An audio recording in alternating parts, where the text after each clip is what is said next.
India से बाहर निकलो, जल्दी से जल्दी जितना हो सकता है, एज सुन एज पॉसिबल। आपने ये जो आज मैं बताने वाला हूँ ये बहुत इम्पोर्टेंट है। ये इम्पोर्टेंट इसलिए है आजकल के जो स्टूडेंट्स के लिए और आजकल के जो जॉब सीकर्स हैं, जो जॉब करना चाहते हैं और जो अच्छी सैलरी पाना चाहते हैं, जो अच्छा करियर बनाना चाहते हैं। लेकिन हमारी जो इंडिया कंट्री है वहाँ पर कंपटीशन इतना ज़्यादा है कि एक जॉब के पीछे हजारों एप्लीकेंट्स हैं। सो अगर आप उस भीड़ चाल से बच के किसी और कंट्री में जाके अपना करियर बनाना चाहते हो, मेरे हिसाब से वो ज़्यादा अच्छा ऑप्शन है। अगर हम इंडिया में रह के ये टाइम वेस्ट ना करें और हमारी अगर कैपेबिलिटी है कि हम बाहर जाके काम कर सकते हैं, बाहर जाके पढ़ाई कर सकते हैं, तो वो जरूर करें। क्योंकि फ़ायदा क्या है, अगर हम इंडिया में भी देखे जाएं, बहुत इंपॉर्टेंट है। अगर हम इंडिया में देखें पढ़ाई के बेसिस पे आईआईटी में भी एडमिशन लेने के लिए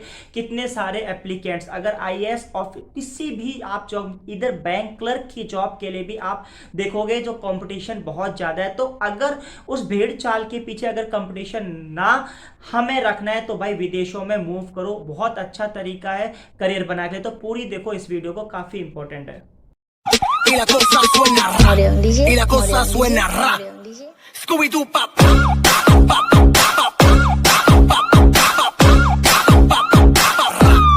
Scooby Doo pop. हेलो मेरे दोस्तों, कैसे हैं आप लोग। मेरी उम्मीद है, मेरा विश्वास आपके साथ है, सब कुछ अच्छा और बेहतर होगा।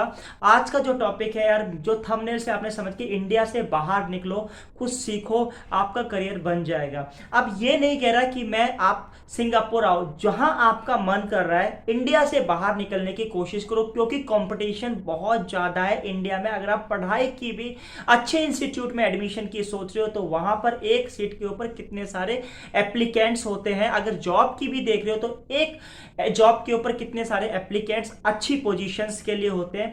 तो कंपटीशन बहुत ज़्यादा। तो हम सब, हमारा मोस्टली जो नज़रिया रहता है इंडियंस का, स्टूडेंट्स हो, प्रोफेशनल्स हो, कि भाई अच्छी से अच्छी जॉब हो, अच्छी से अच्छी पढ़ाई करके हम अच्छा करियर। तो यार अगर इंडिया में नहीं हो रहा है तो आप बाहर का रुख बदल सकते हैं। तो welcome to accurate info by Ravi. अगर आप इस चैनल पर नए आए हो, पहली बार देख रहे हो, गलती से मेरा चैनल देख लिया, यूट्यूब की रिकमेंडेशन से आपको ये चैनल मिल गया, तो अपडेट आती रहती है, ये बहुत बताना जरूरी था। और हाँ, इंडिया जो स्टूडेंट्स हैं, सबसे पहले तो उनको कंट्री चूज करना बहुत डिफिकल्ट हो जाता है कि किस कंट्री में हम मूव करें। तो देखो भाई, बता देता हूँ, हर कंट्री की अपनी अपनी एबिलिटीज, अपनी अपॉर्चुनिटीज होती हैं। तो भाई हर कंट्री अच्छी है, इंडिया से काफ़ी अच्छा। अगर इंडिया में आप 20-25 हज़ार की अगर आप जॉब भी कर रहे होगे, आप देखोगे 15 से स्टार्ट होती है, 30-35 तक स्टार्टिंग सैलरी जाती है, जो मेरे हिसाब से आजकल के इन्फ्लेशन के हिसाब से आप सपोर्ट नहीं कर सकते अपनी फैमिली को। अगर यही सैलरी आप मिड लेवल जॉब पर भी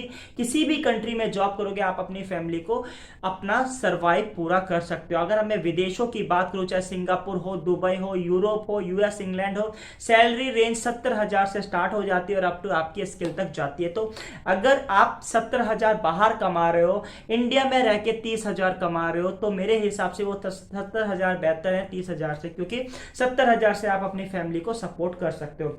अब बात करते हैं कि मैं ऐसा क्यों कह रहा हूँ, क्योंकि देखो मेरा भी खुद का एक एक्सपीरियंस रहा है कि जब मैं इंडिया में काम करता था 8,000 रुपये की सैलरी पर 8-10 घंटे काम करा कर, लेकिन उस सैलरी से कुछ बनता नहीं था। लेकिन जब मैं विदेश में आया, विदेश में जॉब करी, तो भाई इतना सारा हो गया, फैमिली सपोर्ट, सब कुछ को सपोर्ट, और अपनी लाइफ भी अच्छी। थोड़ा सेक्रीफाइस ज़्यादा है, इंडिया में इंजॉयमेंट ज़्यादा था, लेकिन बाहर विदेश में इंजॉयमेंट कम है, सेक्रीफाइस ज़्यादा है, लेकिन हैप्पी लाइफ है। आप एक महीने की सैलरी में आईफोन तक खरीद सकते हो। इंडिया में हाई पोजीशन वाले ही खरीद सकते हैं, लो पोजीशन वाले आईफोन की बात दूर दूर तक ना सोचे। तो अगर हमें हमने क्वालिटी ऑफ लाइफ देखनी है तो भाई इंडिया से बाहर निकल के देखो। अब हाँ, एक बात करता हूं मैं, काफी आपने कहा था, सोचा था कि चूज कंट्री कौन सी करें। तो देखो यार, वो आपकी स्किल, आपकी एजुकेशन, आप किस पर्पस से बाहर जा रहे हैं।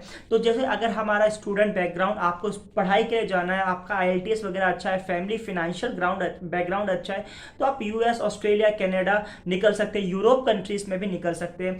तो देखो ऐसा होता है जहाँ पर हर कंट्री में, न्यूजीलैंड, फिजी भी एक कंट्री है, फिजी एक आइलैंड है न्यूजीलैंड के पास, वहाँ पर भी इंडियंस लोग स्टडी के लिए जाते हैं। बेटर लाइफ है इंडिया से। तो काफ़ी ऐसी कंट्रीज हैं जहाँ पर अपनी आप अच्छी लाइफ बिता सकते हो, अच्छा बना सकते हो। यूरोप कंट्रीज में अगर मैं बात करूं, हो सकता है लैंग्वेज की प्रॉब्लम वहां पर आए, लेकिन अगर आप यूरोपियन कंट्रीज में भी पढ़ने जा रहे हो या जॉब के लिए जा रहे हो तो मिनिमम वेजेस से भी आप अपनी पूरी फैमिली को सर्वाइव कर सकते हो। 1000 यूरो से 1200 यूरोस 12 मिनिमम होता है। पोलैंड का वर्क परमिट है, क्रोएशिया का वर्क परमिट चलता है, पोर्तुगाल में आप लीगल एंट्री करके वहां पेपर बना सकते हो। हाँ, आपको लैंग्वेज आनी चाहिए, लैंग्वेज का एडवांटेज होता है तो आपको सर्वाइविंग बहुत। यूरोप में एक इशू मैंने देखा है काफी स्टूडेंट्स को, क्योंकि लैंग्वेज प्रॉब्लम, अगर आप जर्मन, स्पेन, इटाली जाते हो तो यहाँ पर लैंग्वेज का इशू आता है। अगर आप लैंग्वेज पर थोड़ी अच्छी कमांड बात तो आपकी लाइफ बहुत स्मूथ हो जाती है।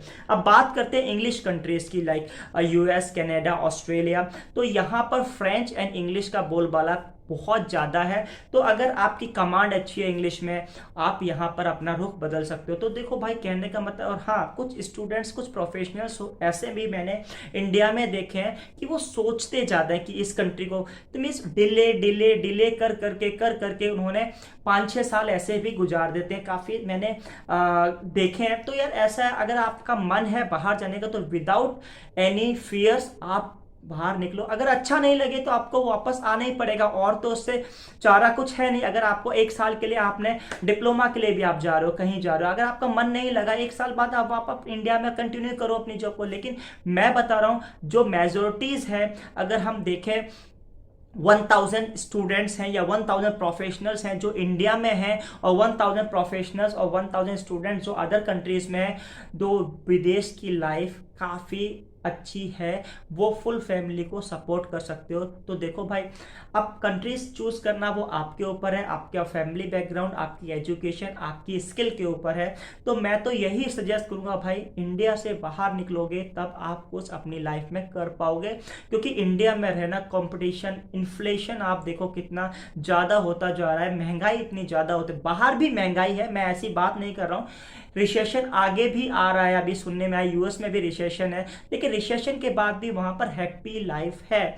इंग्लैंड में भी सुना है थोड़ा रिसेशन आना है। तो ये जो रिसेशन है, अगर यूएस में रिसेशन है, होल वर्ल्ड पर इंपैक्ट पड़ता है। तो देखो भाई, ये चीजें तो चलती रहेंगी। 2008 में भी रिसेशन आया था, लेकिन तब भी लाइफ चल रही थी, लेकिन उस समय विदेश की लाइफ ज़्यादा अच्छी थी अपने इंडिया से। अपने इंडिया में अगर रिसेशन आया तो लोगों को सैलरी भी, अब देखो एक बात बताता हूँ, अगर मैं सैलरी की भी बात करूँ इंडिया में, आपको अगर आईटी गाइस की भी 30,000 25,000 स्टार्टिंग सैलरी होती है, और अगर जो हाई पैकेज वाले हैं उनका जो नंबर ऑफ एप्लीकेंट्स है बहुत कम है। लेकिन अगर आप विदेश में भी काम करो, अब सिंगापुर की भी मैं बात करता हूँ, अगर आप आईटी गाइज हो मिनिमम $4,000 आप कहीं, अगर होटलियर्स हो $2,000 $1,500, अगर आप मिड लेवल कंस्ट्रक्शन वर्कर भी है तो $800 कमाने वाले हो।